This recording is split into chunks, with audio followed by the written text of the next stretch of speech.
महामंडळाची आजची आर्थिक स्थिती समाधानकारक नाही. 928 कोटींची मागणी केली पण 272 कोटीच मिळाले. अर्थ खातं पैसे देत नसेल तर पगार कसा देणार, सरनाईकांनी व्यक्त केली खंत.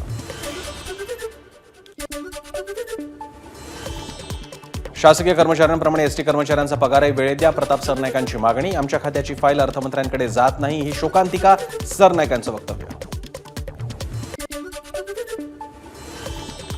एसटी कर्मचाऱ्यांचे पगार महिन्याच्या 7 तारखेपर्यंत झालेच पाहिजेत, प्रताप सरनाईकांचं वक्तव्य. आम्ही अतिरिक्त नाही, हक्काचे पैसे मागतोय, सरनाईक यांचा खुलासा. एसटी कर्मचाऱ्यांना पगार देण्याऐवजी फक्त वल्गना करण्यातच हे सरकार धन्यता मानताना दिसते. रोहित पवारांची टीका. निम्म्या पगारात कर्मचाऱ्यांनी घर चालवायचं कसं, रोहित पवारांचा सवाल. एसटीच्या जागांवर बीओटी तत्वावर बांधकाम करणार, उपमुख्यमंत्री अजित पवारांची माहिती. पुढच्या मंत्रिमंडळ बैठकीत ठराव सादर होणार.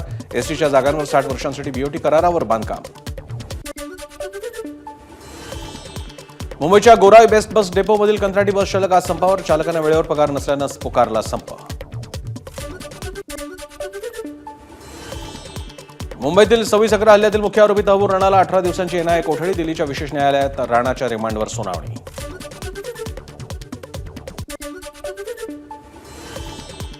बिहार पश्चिम बंगाल निवडणुकीआधी तहबूर राणाला फाशी देतील, संजय राऊतांचा भाजपवर हल्लाबोल. निवडणुकीआधी फाशी देऊन राणा फेस्टिवल साजरा करतील राऊतांचा टोला.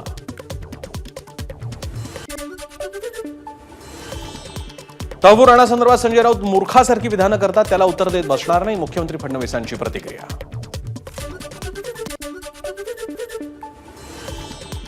गँगस्टर अबू सालेमची 25 वर्षांची शिक्षा पूर्ण झाली असेल तर सालेमला कधी सोडणार सांगा, हायकोर्टाचा केंद्र आणि राज्य सरकारला सवाल. 25 वर्षांहून अधिक शिक्षा न देण्याचं प्रत्यार्पणावेळी आश्वासन दिल्याचं सालेमचं वक्तव्य. कंत्राटी कामगारांचा पगार 3 महिने रखडल्यानं कामगार आक्रमक. कामगारांकडून काळ्या फिती बांधून आंदोलन. येत्या 15 तारखेपर्यंत पगार झाला नाही तर काम बंद आंदोलनाचा कंत्राटदारांचा इशारा. शेतकऱ्यांच्या कर्जमाफीसाठी रयत क्रांती संघटनेचे सोलापुरात आंदोलन. सोलापुरातील जिल्हाधिकारी कार्यालयासमोर धरणं आंदोलन. वीज पुरवठा, सोयाबीनला आणि कांद्याला हमीभाव देण्यात यावा यासाठी आंदोलन. आमदार बच्चू कडू यांच्या मार्गदर्शनात राज्यभरात प्रहारच्या वतीनं आंदोलनं झालेली आहेत. बारामतीत अजित पवारांच्या घरासमोर आंदोलन झालं. पक्षाचे जिल्हा उपाध्यक्ष मंगेश ढमाळसह कार्यकर्ते पोलिसांनी ताब्यात घेतले. किशोरी पेडणेकरांच्या नेतृत्वात ठाकरेंच्या शिवसेनेचा मोर्चा. वरळीतील स्थानिकांच्या विविध मागण्यांसाठी आणि तक्रारींसाठी शिधावाटप कार्यालयावर हा मोर्चा काढण्यात आला. पश्चिम रेल्वेवर माहीम ते वांद्रे स्थानकादरम्यान आज आणि उद्या रात्रकालीन ब्लॉक घेण्यात आला. पुण्यात पुलाचा गर्डर टाकण्यासाठी ब्लॉक घेण्याचा निर्णय घेण्यात आला. सुमारे 334 लोकल फेऱ्या त्यामुळे रद्द झाल्या. मुंबईकरांचा मध्य रेल्वेवरील प्रवास आणखी कार्यगार होणार आहे. मध्य रेल्वेचा 14 वातानुकूलित लोकल फेऱ्या सुरू करण्याचा निर्णय घेण्यात आला आहे. सध्या 66 एसी फेऱ्या धावत असून 16 एप्रिल नंतर फेऱ्यांची संख्या 80 वर पोहोचणार आहे. मुंबईतील वॉटर टँकर संपाचा आजचा दुसरा दिवस. आजही काही प्रमाणात हाऊसिंग सोसायट्या तसंच बांधकाम विभागांना पाण्याचा फटका बसण्याची शक्यता आहे.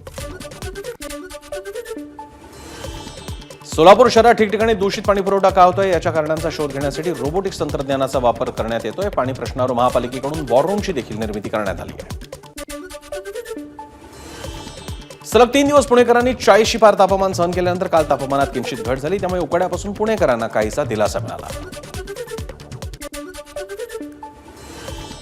उपमुख्यमंत्री शिंदे हे आज रायगड जिल्ह्याच्या दौऱ्यावर आलेले आहेत. 170 कोटीच्या रस्त्याच्या कामाचं करणार भूमिपूजन. निरूपणकार महाराष्ट्र भूषण अप्पासाहेब धर्माधिकारी यांचीही त्यांच्या घरी जाऊन ते भेट घेणार आहेत.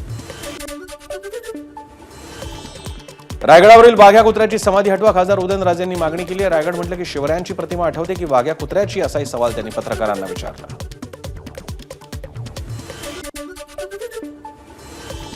यवतमाळच्या राळे गावात महात्मा ज्योतिबा फुले यांची जयंती उत्साहात साजरी झाली. मोठ्या प्रमाणात नागरिकांचा यावेळी सहभाग पाहायला मिळाला. पुणे मनपाच्या माता मृत्यू अन्वेषण समितीचा अहवाल सादर. राज्य महिला आयोग अध्यक्ष रुपाली चाकणकर यांची एक्सपोस्ट. अहवालाला अंतिम स्वरूप देण्याचं काम अजूनही सुरू. सूत्रांनी ही माहिती दिली. शिवरायांचा अपमान करणाऱ्या प्रशांत कोरटकर आता तुरुंगाबाहेर आलेला आहे. कोल्हापूर जिल्हा सत्र न्यायालयाकडून 2 दिवसांपूर्वी त्याला जामीन मंजूर झाला. मात्र तांत्रिक कारण आणि सुट्ट्यांमुळे कोरटकर आज तुरुंगाबाहेर पडला. वाल्मिक कराडच्या जामीन अर्जाला फार महत्व नाही. त्या देशमुख हत्या प्रकरणात आणखी आरोपींना अटक होणार. कुठलाच आरोपी आपल्यावर आरोप मान्य करत नाही. खासदार बजरंग सोनवणेंनी हे वक्तव्य केलं आहे. मुलाच्या लग्नाची पत्रिका देण्यासाठी इम्तियाज जलील मातोश्रीवर दाखल, मात्र ठाकरेंची भेट झाली नाही. त्यांच्या स्वीय सहाय्यकाला पत्रिका दिल्याची जलील यांनी प्रतिक्रिया दिली. तनिषा भिसे मृत्यू प्रकरणात पहिले 2 अहवाल आले, तिसरा अहवाल आल्यावर कारवाई होणार. उपमुख्यमंत्री अजित पवारांनी माहिती दिली. पैशांसाठी गरिबांना अडवणं खपून घेणार नाही, कठोर कारवाई करू, अजितदादांनी इशारा दिला. पुण्यात फुलेवाड्याजवळ एका सामाजिक संस्थेकडून फुले अनुयायांकरता मोफत मिसळ वाटप करण्यात आलं. मुख्यमंत्री अजित पवारांनीही यावेळी मिसळ खाण्याचा आस्वाद घेतला. नाशिक शहरातील उद्याने दुपारच्या सत्रातही सुरू राहणार आहेत. उन्हाचा पारा वाढत असल्यानं उद्यान विभागानं निर्णय घेतलाय. उद्यान दुपारीही खुली केली तरी स्वच्छता नसल्यानं लोकांची मात्र नाराजी आहे. विना तिकीट प्रवास करणाऱ्या महिलेचा रेल्वेत गोंधळ पाहायला मिळाला. नागपूरहून मुंबईला येणाऱ्या विदर्भ एक्सप्रेस आणि भुसावळहून उत्तरेकडे जाणाऱ्या ट्रेनमध्ये महिलेने हा गोंधळ घातला. शेगाव रेल्वे पोलिसात या महिलेविरुद्ध गुन्हा दाखल झाला. अल्पसंख्याक शाळांसह अनुदानित शाळांमध्ये बोगस शिक्षक भरतीचे प्रकार वाढले. शिक्षण उपसंचालक, संस्थाचालक आणि शिक्षकांची एसआयटी चौकशी करा, राज्य अल्पसंख्याक आयोगाचे अध्यक्ष प्यारे खान यांनी मागणी केली. उच्च न्यायालयाच्या आदेशानंतरही उन्हाळी परीक्षांच्या वेळापत्रकात बदल नाही. राज्यातील वाढत्या तापमानामुळे 1ली ते 9वीच्या विद्यार्थ्यांच्या परीक्षेच्या वेळापत्रकात बदल करण्याचे आदेश उच्च न्यायालयानं दिले होते. मुंबईसारख्या दाट वस्तीच्या भागात पार्किंगवर तोडगा काढण्यासाठी राज्य सरकार धोरण आखण्याच्या विचारात आहे. परिवहन विभागाकडून शहरासाठी प्रभावी पार्किंग धोरण तयार करण्यासाठी क्रिसिल संस्थेची नियुक्ती करण्यात आली. तुळजापूर ड्रग्ज प्रकरणातील आरोपी पिंटू गंगणे वर्षभरापूर्वीच व्यसनमुक्ती केंद्रात आला होता, मात्र माहिती मिळूनही कारवाई झाली नाही. पिंटू गंगणे कुणाचा कार्यकर्ता आहे, नाव न घेता खासदार ओमराजे निंबाळकरांचा राणा जगजितसिंह पाटलांना निशाणा करण्यात आला. ऊस तोडणीच्या पैशासाठी मजूर महिलेवर अत्याचार झाले. यानंतर महिलेचे अश्लील फोटो गावातील ग्रुपवर व्हायरल करण्यात आले. बीडच्या दिंद्रूडमधील ही धक्कादायक घटना समोर आली. दिंद्रूड पोलिसांकडून तपास सुरू आहे. जळगाव चाळीसगावच्या शहरात भीषण आग. नागोठोड परिसरातील मिरची बाजाराला आग लागली. आगीमुळे परिसरात मोठ्या प्रमाणावर धुराचे लोट तयार झाले. नाशिकच्या बागलाण तालुक्यातील नितान परिसरात भीषण आग पाहायला मिळाली. 10 एकर आंब्याची बाग जळून खाक झाली. शॉर्ट सर्किट झाल्यामुळे आग लागल्याची माहिती आहे. शेतकऱ्याचं जवळपास 25 ते 30 लाखांचं यात नुकसान झालं.